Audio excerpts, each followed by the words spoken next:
வணக்கம். அதான் அந்த உடம்பை பாழாக்காமல்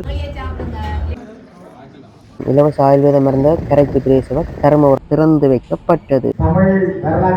தம்பிராயா குருளராயா கௌரவிக்கணும். தலையில சுமக்கிறாக்கள் செக் பண்ணி பார்க்கணும். வந்து கொடுக்கும் இடம்.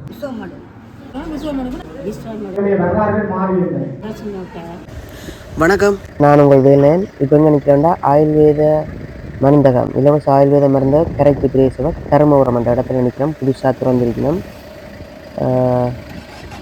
வாங்க உள்ளுக்கு போய் பார்ப்போம். நிகழ்வு தொடங்கிட்டு இப்போ தான் வந்து நான் உள்ளுக்கு போய் பார்ப்போம். அக்களையெல்லாம் நிற்கணும். வாங்க உள்ளுக்கு போய் பார்ப்போம் என்ன நடக்குது, இந்த மாதிரி நிகழ்வு வந்து இதில் இந்த நினைவுகள் திறந்திருக்கணும். அதை ஒருக்கா பாதிச்சு பார்ப்போம். இலங்கை மெதடிஸ்ட திருச்சபையின் பணியாளர் நவஜீவன நிறுவனத்தின் ஆரம்பகர்த்தா செல்வி எலிசபெத் பேக்கர் அம்மையார் அவர்களின் நினைவாக திரு தம்பிராயா குருளராயா அவர்களால் அன்பளிப்பாக வழங்கப்பட்ட காணியில் கரைச்சி பிரேசவை 24 மில்லியன் நிதியில் நிர்மாணிக்கப்பட்ட தர்மபுரம் ஆயுர்வேத மருந்தகம் கௌரவ தவிசாளர் அருணாசலம் வேளமாலீதன் அவர்களின் அழைப்பின் பேரில் மாவட்ட அரசாங்க அதிபர் திரு சுப்பிரமணியம் முரளிதரன் அவர்களின் பங்கேற்புடன் யாழ்ப்பாணம் கிளிநொச்சி நாடாளுமன்ற உறுப்பினர் கௌரவ சிவஞானம் ஸ்ரீதரன் அவர்களினால் 2026 6/22 மக்கள் பயன்பாட்டுக்காக திறந்து வைக்கப்பட்டது என்று அடிச்சிருக்கணும். இந்த திறப்பு விழாக்கல்ல உலகத்தினுடைய தரம் வாய்ந்த பல்வேறு கடைகள் யாழ்ப்பாணத்தில் திறக்கப்பட்டிருக்கின்றது. எங்களுடைய குழந்தைகள் பெரியவர்கள் இதைத்தான் இப்போது சாப்பிடுகின்றார்கள் பெரியவர்கள். அதுக்கப்புறம் யாழ்ப்பாணத்தில் நான் இப்போது பெருமளவாக பலமாக வீடுகளில் சமைக்கிறது குறைஞ்சிட்டு இருந்தால் யாழ்ப்பாணம் கொடுத்து சாப்பிடுகிறார். அன்றைக்கு நான் கிளிநொச்சியிலும் பற்றி இங்கே இப்போது தலைமையாற்றிருந்தபடியால் இந்த பொதுவாக இந்த திருமண வீடுகளில் பார்க்கின்ற போது பொதுவாக இப்போ கிளிநொச்சியில் 2 விதமான சூழ்நிலைகள் வைத்திருந்தால் ஒரு புத்தரசித்தோடு மற்ற இந்த வெள்ளையரிசித்தோடு பெருமளவான அவதானிக்க வயது வேறுபாடு வந்து இந்த வெள்ளையரிசித்தோரை நோக்கி தான் போகிறார்கள். மாற்றங்கள் உள்ள எல்லா இடத்திலையும் அந்த தாக்கத்தை செலுத்த தொடங்கிவிட்டது. ஆனால் நிச்சயமாக எங்களுக்கு முன்பதையும் நாங்கள் ஒரு நோயற்றவர்களாக இருக்க வேண்டும் என்றால் எங்களுடைய உணவு பழக்க வழக்கம், அடுத்ததாக எங்களுடைய செயற்பாடுகள் மிகவும் அது அடுத்ததாக உடற்பயிற்சி சார்ந்த செயற்பாடுகள் திருப்திகரமாக இருக்க வேண்டும். இந்த மீதத்திய வைத்திய முறைகளுக்கு அப்பால் நிச்சயமாக கிராமிய முறையிலே பெருமளவு பாதிப்புகள் இல்லாமல் இந்த நோய்களுக்கு சாதாரணமாக வீடுகளிலே பண்டைய காலத்திலே முன்னைய காலத்திலே ஏற்படுத்தப்பட்ட இந்த பாரம்பரிய வைத்திய முறைகள் நிச்சயமாக இந்த எங்களுடைய சட்ட ஏற்பாடுகளின் கீழே இந்த பிரதேச சபைகளினுடைய இந்த வைத்தியசாலைகளிலே தான் வழங்கப்படுகின்றது. எனவே இந்த கிராமம் சார்ந்த இந்த சூழலிலே அமைந்திருக்கின்ற இந்த வைத்தியசாலை இந்த மாவட்டத்தினுடைய இந்த பிரதேசத்தினுடைய முக்கியமாக கிராமம் சார்ந்த மக்களுக்கு தன்னாலான சிறப்பான பணிகளை செய்யும் என்று நான் மிகவும் எதிர்பார்க்கின்றேன். இந்த மருந்தகம் கட்டுறதுக்கு வந்து தன் காணியை அன்பளிப்பாக கொடுத்த குருவுலராய் அசர் அவர்களுக்கு கௌரவிக்கணும். அதில் ஒரு நல்ல நினைவு படம் ஒன்றையும் கொடுக்கணும். நினைவு படத்தில் என்ன இருக்குது, கரைச்சி பிரேசவ கிளிநொச்சி வந்து இருக்குது. இந்த மருந்தகத்து இந்த படத்தை போட்டிருக்கணும். கொஞ்சம் விஷயம் அதில் அடிச்சிருக்கணும். நல்லா இருக்குது. இந்த பூமி பங்கு இறை நம்பிக்கையோடு இறைவனால் இறை தூதர்களால் சித்தர்களால் கொண்டு வரப்பட்ட இந்த ஆயுர்வேதம் என்பது சித்த வைத்தியமாக மாற்றப்பட்டது. அது சித்தர்களிடமிருந்து வந்து அது ஆயுர்வேதம் என்ற பெயரை பெற்றுக் கொண்டது. ஆகவே இந்த சித்த வைத்தியம் சித்த ஆயுர்வேதம் என்பது முழுக்க முழுக்க தமிழ் பாரம்பரியத்திலும் தமிழ் வரலாற்று மையத்திலிருந்து தோன்றியுள்ளார். தமிழ் பாரம்பரியத்திலே அரசியலுக்கு பிற்பாடு வந்த போதிதர்மர் இந்த வைத்தியத்துறையை தான் வளப்படுத்தி சென்றார். அவர் ஒரு காலகட்டத்திலே அந்த பூகோள பிரிவினைகளில் அவர் சீனா நாட்டுக்குள்ளே அவருடைய பிரிந்து சென்று இமயமலை சார்ந்தோடு சென்றபோது போதிதர்மர் சீனாவுக்குரியவராக மாறிவிட்டார். அதான் இந்த 7ஆம் அறிவு படம் பார்க்கிற போது அந்த கதையை புரிந்து கொள்ள முடியும். ஆகவே அந்த மனிதர்களுடைய வாழ்வில் உலகத்திலே ஒரு மருத்துவத்தை சரியாக கற்றுத்தந்த தமிழ் சித்தர்களும் தமிழ் முனிவர்களும் யோகிகளும் தமிழ் துறையிலே தான் உருவாகியிருக்கிறார். 1827களில் யாழ்ப்பாண வைத்தியசாலை தோற்றமிட்ட பொழுது அதனை பிரித்தானியர்கள் தான் முதல்கள் அந்த வைத்தியசாலையை உருவாக்கினார். ஆனால் உருவாக்கிய அந்த வைத்தியசாலைக்கு பொறுப்பாக இருந்த வைத்தியர் ஒரு வெள்ளைக்கார பிரித்தானியர். அந்த நேரம் யாழ்ப்பாண அரசாங்க அதிபராக இருந்தவரும் பிரித்தானியாவை சேர்ந்தவர். ஆனால் அந்த யாழ்ப்பாண வைத்தியசாலையில் இருந்த அந்த வைத்தியர் உருவாக்கிய வைத்தியர் எடுத்த முடிவு தமிழர்களுடைய ஆற்றலை எடை போட்டார். இவர்கள் ஆற்றல் மிகுந்தவர்கள், ஏற்கனவே இவர்களிடம் ஒரு மருத்துவ ஆற்றல் இருக்கிறது என்பதை அவர் தனக்குள் நினைத்த பொழுதுதான் கிட்டத்தட்ட 6 பேரை பிரித்தானியாவுக்கு அழைத்து சென்று மருத்துவத்தை தமிழிலே கற்பித்திருக்கிறார். இப்பொழுதும் தமிழிலே எழுதிய ஆங்கில மருத்துவத்தை தமிழிலே எழுதிய புத்தகம் யாழ்ப்பாணம் மருத்துவ மனையிலே இருக்கிறது காட்சி பொருளாக. ஆனால் போகும்பொழுது தலையிலே கொண்டையோடும் சேர்த்தில்லாத உடம்போடும் சார்பியோடும் வேட்டியோடும் போனவர்கள் வரும்போது போற்றுவோடு வந்தார்கள்.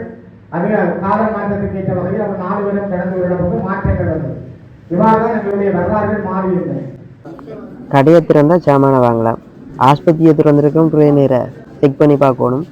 முதல் எங்களோட பாராளுமன்ற உறுப்பினர் சிவஞானம் ஸ்ரீதரன் ஐயாவை தான் செக் பண்ணி பார்க்கிறோம். மாவட்ட அரசாங்க அதிபர் அடுத்ததாக இருக்கிறார். அவருக்கும் புரசர் எல்லாம் பார்க்கத்தான் இருக்குது. பார்ப்போம். அப்படியும் 2 பேரும் இந்த மாவட்டத்தை தலையில் சுமக்கிறாக்கள் புரசர் கூடவா தான் இருக்கும்னு நினைக்கிறேன். சரி, அங்கால எங்களோட ஊர் மக்களும் காத்திருக்கணும். ஐயாட்ட பேர் என்னென்ன வருத்தங்கள் இருக்குன்னு எல்லாம் மடிவாக கேட்டு எழுதப்படுது. இனி நாங்களும் பார்க்கலாம். அப்பா களைச்சி போனோம். கையில் இலக்கஞ்சி இருக்கணும். நல்லா இருக்குமென்னு நினைக்கிறேன். குடிச்சு பார்ப்போம் எப்படி இருக்குண்டு.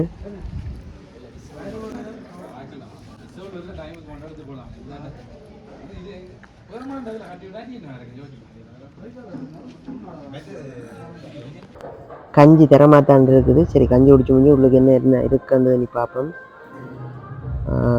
மருந்து கொடுக்கும் இடம். இங்கே மருந்து கொடுக்க போயிடுமாம். அது இருக்க பார்ப்போம்.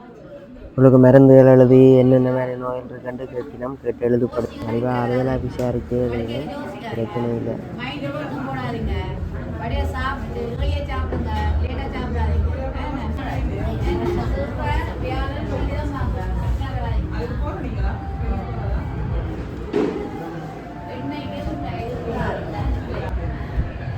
இங்கால இப்போ எழுதி கொடுத்த துண்டுகளை பார்த்து மருந்துகள் எல்லாம் கொடுக்கறது.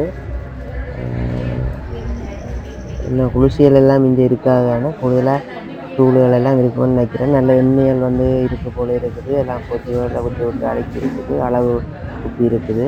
நாங்கள் தேவையாண்டா போத்தில் கொண்டு வாங்கி கொண்டு போகலாம். சத்துமா போலடைக்கு ஏதோ ஒன்று போட்டு கொடுக்கடுது அம்மாவுக்கு. அம்மா போத்தில் வச்சிருக்கிறா. போத்திலுக்க எண்ணெய் விட்டு கொடுக்கணும் நினைக்கிறேன்.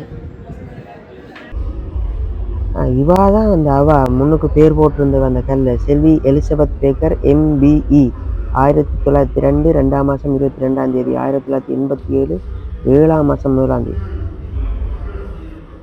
அதை விட்டு வெளியில் வந்தால் இங்கால களஞ்சிய சாலை உண்டு. அதுக்கு ஒரு அறை இருக்குது. இதுதான் சாமிப்படம் எல்லாம் இருக்குது. அந்த அலமாரி இருக்குது. மொத்த மருந்து இருப்பு, நடமாடும் சேவை மருந்து இருப்பு, சாமிப்படம் வச்சு உலக்கெல்லாம் கொளுத்தி வாழைப்பழம் தேங்காயெல்லாம் உடைச்சி வச்சிருக்கணும். உடைச்சி பாதுகாட்சி எல்லாம் வச்சிருக்கணும். எனக்கு கஞ்சி தான் தந்தவை. நீ வெளியில் கொஞ்சம் பேர் ஏதாவது கேட்டு பார்ப்போம். காலமும் நாங்கள் மருந்து எடுக்கிறதுக்கு போகிறது சுண்டிங்க விஷமடு போய் நாள் எடுத்துக்கொண்டிருந்தேன். எடுத்து போட்டு அதை விட்டு இப்போ சுண்டி குளம் கிட்டன்னு சொல்லி அதில் நெடுக முதல் வெள்ளி எடுத்தால் மறுவெள்ளி இல்லை. வெள்ளிக்கிழமை போய் எடுத்துகிட்டு வருவோம் மருந்து. அப்போ புள்ள சொன்னால் அங்கே ஆயில வேணும்னு துறந்துட்டா உங்களுக்கு வரும் வசதியாக மருந்து எடுத்துக்கொள்ளலாம். இவ்வளோ தூரம் வர தேவையில்லை, ரேட்டுகளும் கூட போக வர கையில் காசு இருக்காதுன்னு உள்ள சொன்னான். அதே மாதிரி இங்கே எங்களுக்கு கிட்டத்தில் ஆயில வேணும் துறந்ததில் எங்களுக்கு மிச்சம் சந்தோஷம். எடுத்துக்கொள்ள மெல்ல மெல்ல வந்தால் உட்காந்து வந்தாது வண்டி கொண்டு போயிடும். நான் இந்த தரத்தில் தான் வச்சுக்கிறேன். ஆனால் எங்களுக்கு ஒரு ஆயுர்வேத வந்தது சரியான சந்தோஷமாக இருக்குது. முன்னே நாங்கள் ஒரே முரசு நோட்டை இல்லைன்னு சொன்னால் பரந்தன் விஸ்வமோட அப்படி எல்லா ஆயுர்வேதத்துக்கும் மாறி மாறி போய் கொடுத்துருந்தேன்னா இப்போ இங்கே ஒரு ஆயுர்வேதம் வந்ததுனால எங்களுக்கு பெரிய சந்தோஷமாக இருக்குது. எங்கேயும் போக தேவையில்லை தானே, எங்களோட ஊரில் இருக்குது. எங்களுக்கு அது முக்கிய மகிழ்ச்சியாக இதே ஊர் தான். நாங்களும் அங்கே இங்கெல்லாம் அந்த மருந்து எடுக்கிறது விஸ்வமோடியில் போன கிழமையில கூட விஸ்வமோடி அந்த காடு ஓட்டுறதுன்னு அழுதுட்டு எடுத்துருவோம். இப்போ ஒரு 2 மாதம் விஸ்வமோடிக்கு நான் போகிறேன். இப்போ நீங்கள் இங்கே போட்டதுக்கு எங்களுக்கு ஓடி புண்ணியமாக இருக்குது, ஒரு நன்மையாக இருக்குது. எங்களுக்கு பஸ் காசு செலவழித்து போகவும் தேவையில்லை. இது ஒரு எங்களுக்கு சந்தோஷமாக இருக்குது. அம்மாக்கள் எல்லாரும் நல்ல மாதிரி தான் சொல்லினோம். உண்மையிலேயே இதில் இந்த ஆயுர்வேத ஆஸ்பத்திரி வந்தது நல்ல விஷயம்தான். இதில் கிராமங்களுக்கு நல்லது தான். நீங்களும் ஆங்கில மருத்துவம் என்று உடம்பை பாழாக்காமல் ஆயுர்வேதத்தில் மருந்து எடுத்து பாருங்க. நாங்களும் எடுப்போம். நன்றி, வணக்கம். அன்புடன் உங்கள் வேல்நயன். நன்றி.